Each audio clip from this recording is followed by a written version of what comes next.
सुपारीच्या तपासात किती लोकांना आपण अटक केलंय, काय याच्या मागचं कारण आहे, काय कळालेलं आहे आणि कुणी सुपारी दिली होती त्याला आपण अटक केलं का? हो, बरोबर आहे. या घटनेमध्ये एकूण 4 आरोपीला अटक करण्यात आलेली आहे. गाडीमध्ये जे मर्डरचे घटनाला इल्जाम दिले तसे 4 आरोपीपैकी 3 आरोपी सध्या पोलिसांच्या ताब्यात आहे. यामध्ये तपासामध्ये एका व्यक्ती, शेजारी राहणारे व्यक्ती यांचे वैयक्तिक वादाचे कारणांनी त्यांनी सुपारी दिल्याची बाबी समोर आलेली आहे.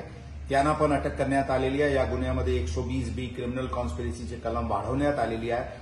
सदर गुन्ह्याचे तपास अत्यंत युद्ध पातळीवर क्राईम ब्रांच आणि स्थानिक पोलीस, झोनल पोलीस यांनी केलेली आहे आणि सुरुवातीला घटना घडल्यापासून वेगवेगळे पथक या केसमध्ये काम करत होते.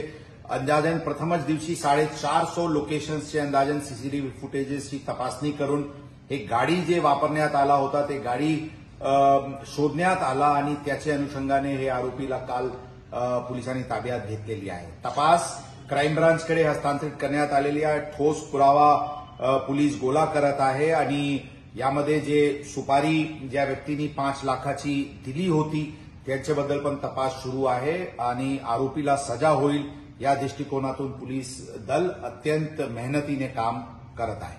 आम्ही पुणे शहरचे जनताला अपील, विश्वास देऊ इच्छितो की पुणे शहर पोलीस दल अत्यंत कार्यक्षमतेने आणि अत्यंत मेहनतीने शहरात कायदा व सुव्यवस्था अबाधित ठेवण्यासाठी आणि गुन्हेगारीवर पूर्णपणे नियंत्रण ठेवण्यासाठी सुसज्ज आहे, तयार आहे.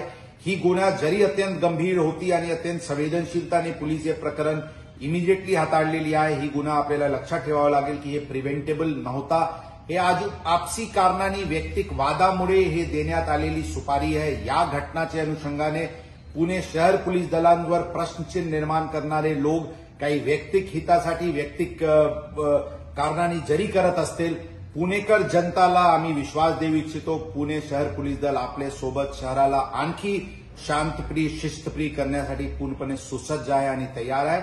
आपण जनतांनी पोलिसांवर पूर्णपणे विश्वास ठेवावी अशी आपल्याला आमची आव्हान आहे. सर, ज्यांनी हे सुपारी दिली